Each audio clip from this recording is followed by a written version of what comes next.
Tonight on PBS News Weekend, on the first day of the Atlantic hurricane season, we look at the staff cuts, turmoil, and low morale at the federal agencies that forecast, track, and respond to storms.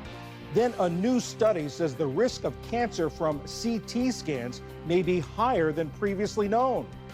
And World Pride celebrations underway in the nation's capital in the shadow of Trump administration policies targeting the community. The Trump administration wants us to disappear, and really showing up for World Pride is a direct no to that request.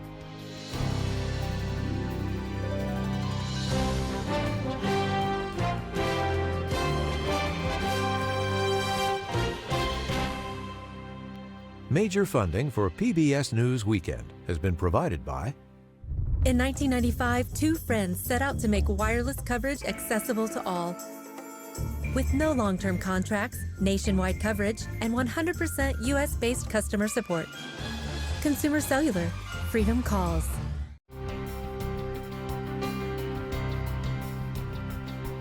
The ongoing support of these individuals and institutions.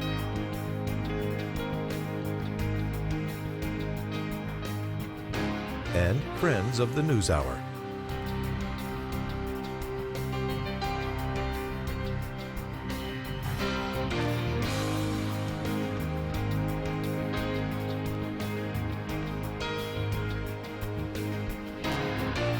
This program was made possible by the Corporation for Public Broadcasting and by contributions to your PBS station from viewers like you. Thank you. Good evening, I'm John Yang. Today marks the official start of what NOAA forecasters predict will be an above normal Atlantic hurricane season. As many as 19 named storms through November, which is when the season ends, with up to 10 of them forecast to become hurricanes, 3 to 5 of them major hurricanes. But big staffing cuts at NOAA and FEMA are raising question about the federal government's ability to forecast and track these storms as they head for landfall and to lead cleanup and recovery efforts in their aftermath. Leah Douglas is the agriculture and energy policy reporter at Reuters. Leah, the folks you talk to as you report on these agencies, what are their concerns? What do they say they're concerned about this hurricane season? Well, typically in the spring leading up to hurricane season, FEMA is very involved in going into the communities that are storm prone and potentially expecting hurricanes and training the state and local emergency managers to prepare and building relationships so that when a storm does come, everyone can work together on the response. That type of activity has been really curtailed this year as FEMA staff are under speaking and travel restrictions that have led to major parebacks in those types of workshops and trainings. And so even just that aspect, it does reduce the ability of the agency to communicate with the folks on the ground, and there's concern about how that will play out in hurricane season. Now, Homeland Security Secretary Kristi Noem has said that FEMA is being eliminated. She said, we're eliminating FEMA. But NBC News reports that she decided to keep about 2,500 core workers who were set to leave. She wants to keep them through the hurricane season. How important are these folks to what they do during hurricane season? Well, the vast majority of FEMA staff are these type of reservists who respond in case of an emergency. So FEMA has lost about 2,000, a third of their full-time staff, and will be relying on those types of reservists to respond in case of an emergency. There's been a lot of turmoil at the agency as President Donald Trump's administration has said that his intention is to shrink or eliminate FEMA and to move some more of the agency's role to the states. And state officials are concerned about their capacity to take on that role as well. You talk about the turmoil. There was in May, there was a flurry of departures at the executive level. Why sort of this mass departure, and what's that done to their operations? Staff at FEMA are definitely concerned, according to our reporting, about this type of leadership upheaval. We saw a presentation that was given to acting head David Richardson that did say that there's morale issues. We've heard from staff that there's confusion. What will their role be? Will they keep their current job? And so those types of leadership departures are causing a lot of uncertainty, particularly going into this acute disaster season. Now, there have also been staff cuts at the National Weather Service under NOAA. What are the implications there for hurricane season? NOAA has lost about 900 employees, which is 7% of its staff, doing all types of different activities, one of which is through the National Weather Service. And experts have told us that there are concerns about both the agency's ability to predict and respond to weather activity, but also to coordinate across agencies with FEMA, for instance. At this week's hurricane press conference about the hurricane outlook, there was not a FEMA official present, and a prior FEMA administrator told a colleague of mine at Reuters that that's very uncommon. Typically, the agency would want to show close collaboration and that everyone's working together to get ready. That collaboration is that to sort of plan where it's going to hit, and they can help plan recovery efforts?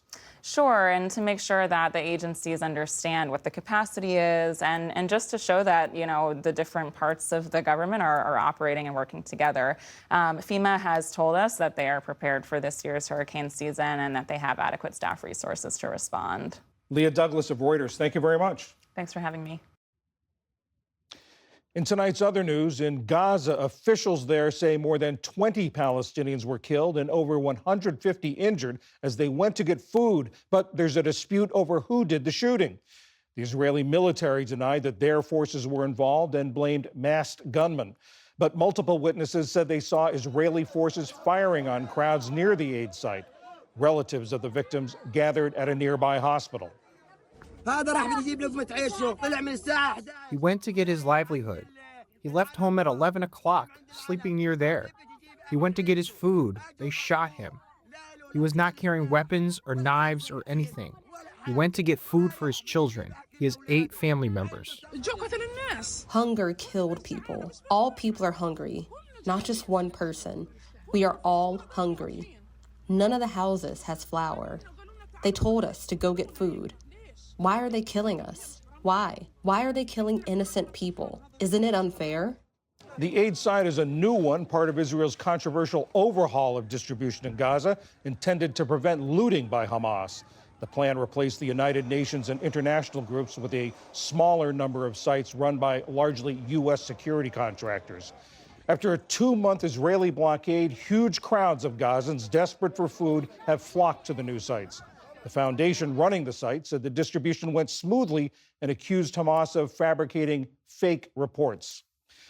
The Ukrainian Air Force said today's Russian drone attack was the largest of the war, and they said a missile attack on a military training facility killed 12 Ukrainian soldiers and wounded 60 others. At the same time, Ukraine launched drone attacks on Russian military planes deep inside Russia, seen in this video obtained by Reuters. Russia has stepped up its drone strikes in recent days while demanding that Ukraine negotiate on President Vladimir Putin's terms.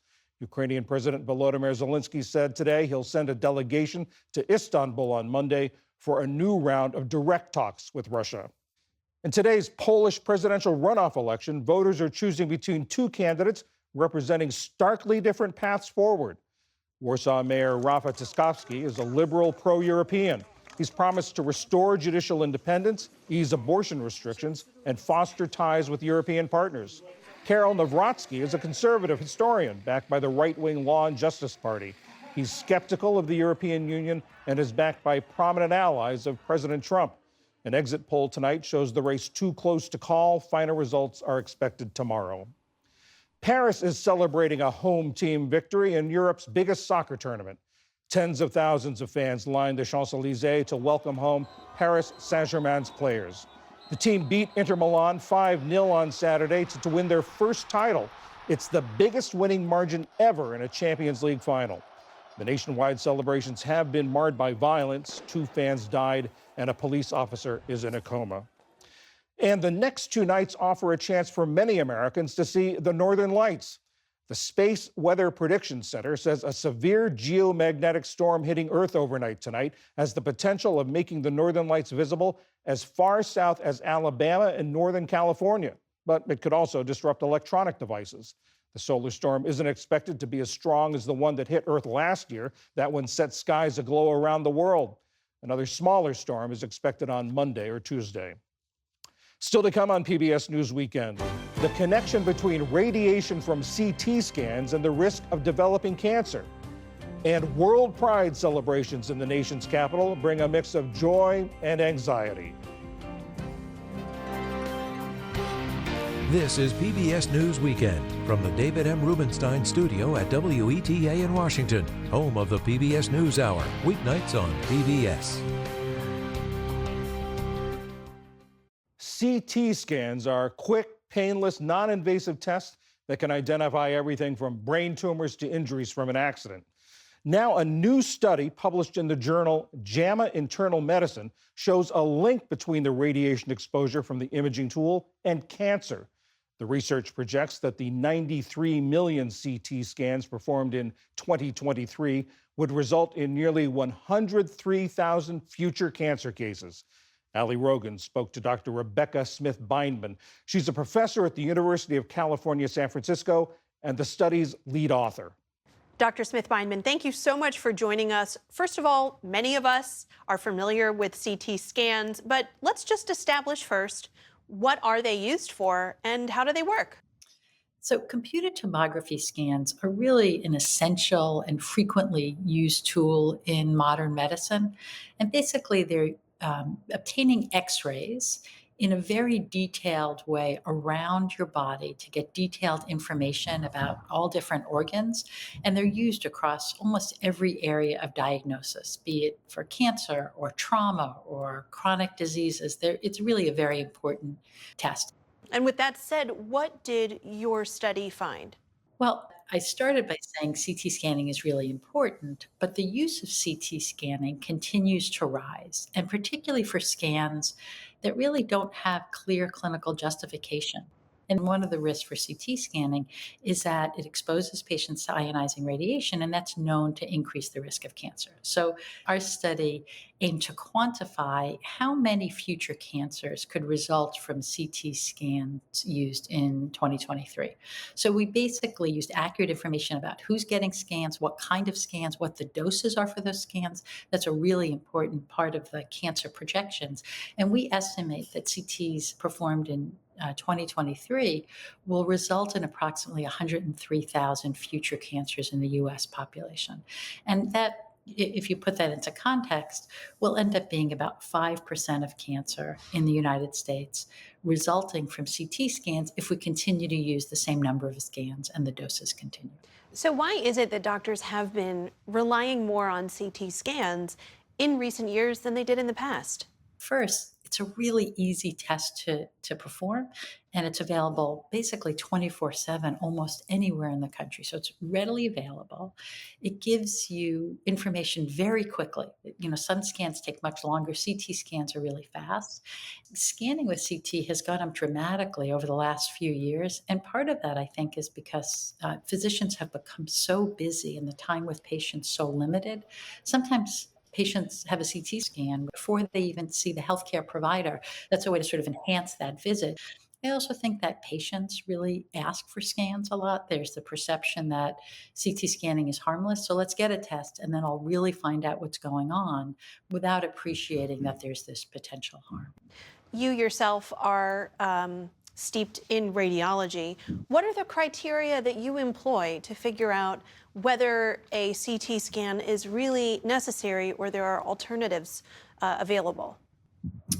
So I think the truth is that we've sort of started to use CT scanning without really following any criteria. So we have criteria that should guide the use of imaging, and we don't always follow them, like for pulmonary embolism testing, like for trauma in children. Do they need a head CT? And those guidelines don't tend to be followed. So we need better guidelines, but we also need greater consensus among physicians that it's important to follow those guidelines and not use unnecessary scans.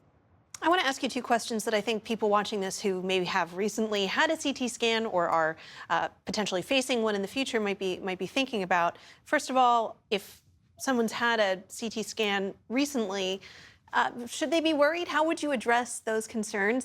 And then also, if somebody is going to the doctor and they say, we want you to have a CT scan, what are some things a patient might say or ask that are appropriate in that situation if they have concerns?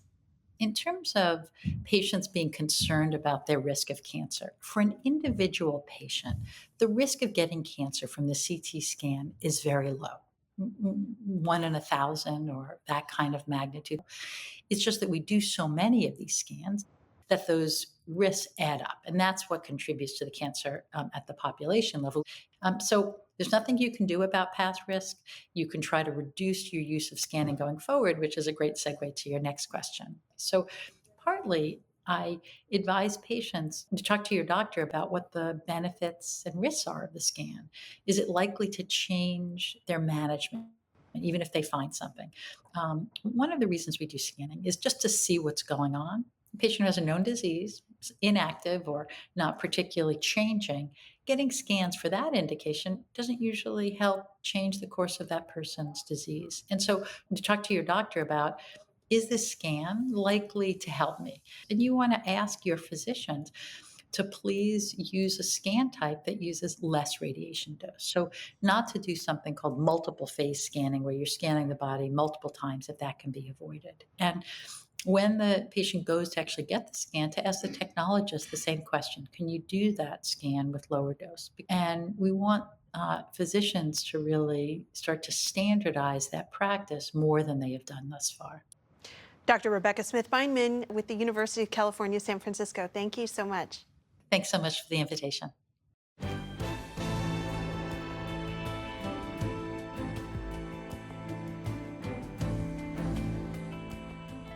World Pride, the international LGBTQ+ celebration, is underway in Washington, D.C. against the backdrop of the Trump administration rolling back LGBTQ+ rights and protections, particularly for transgender people.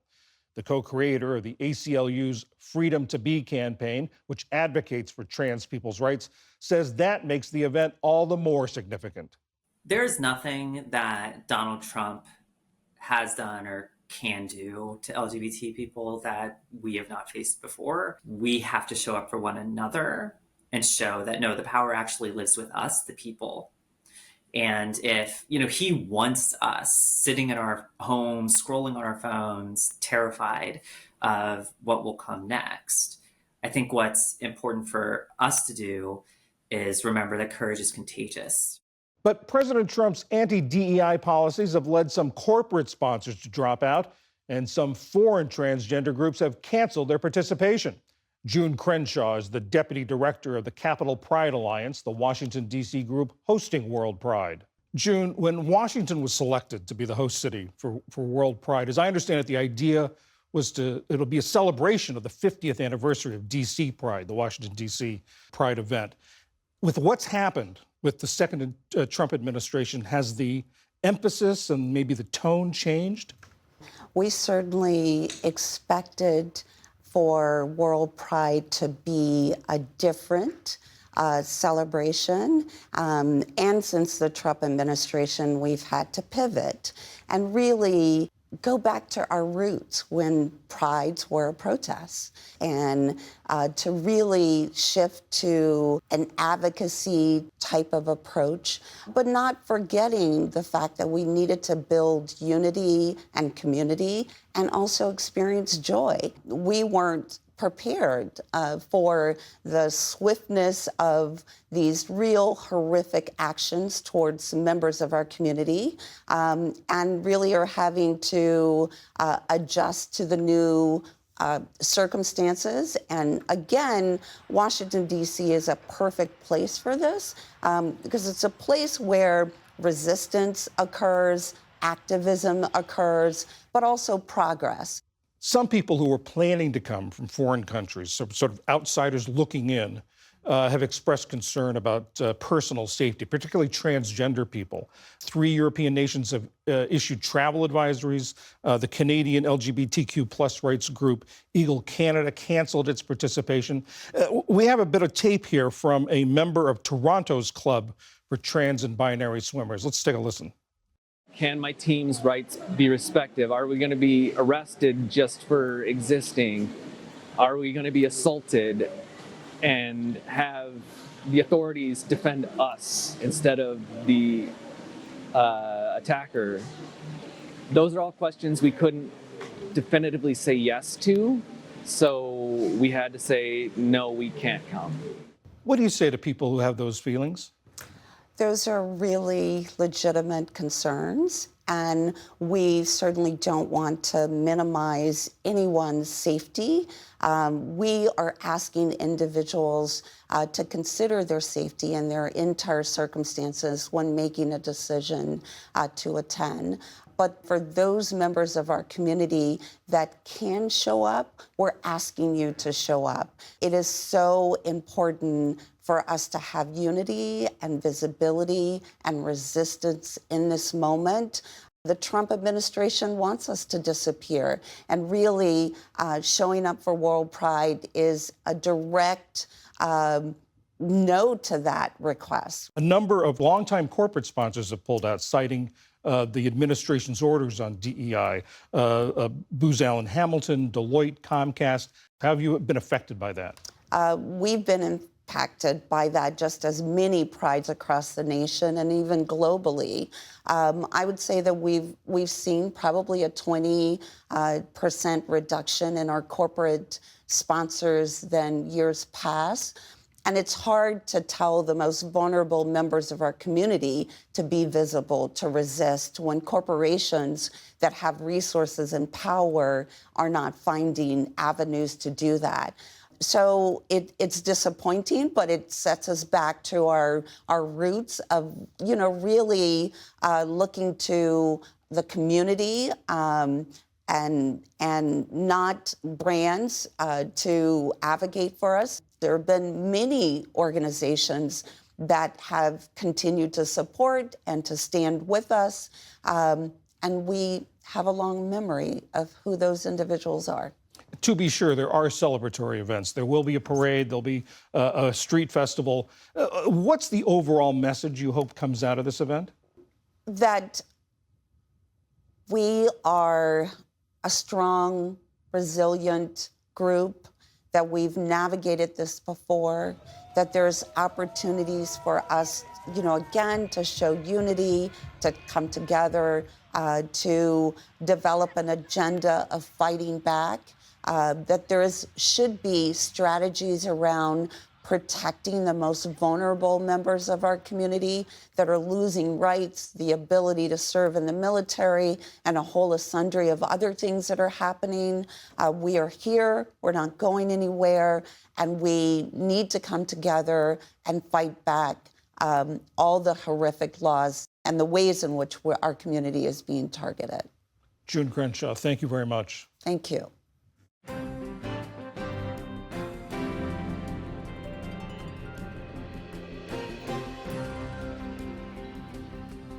And that is PBS News Weekend for this Sunday. I'm John Yang. For all of my colleagues, thanks for joining us. Have a good week. Major funding for PBS News Weekend has been provided by... In 1995, two friends set out to make wireless coverage accessible to all. With no long-term contracts, nationwide coverage, and 100% U.S.-based customer support. Consumer Cellular. Freedom calls.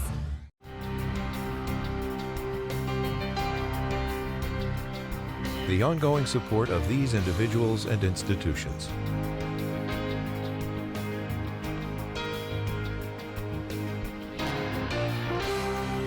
This program was made possible by the Corporation for Public Broadcasting and by contributions to your PBS station from viewers like you. Thank you.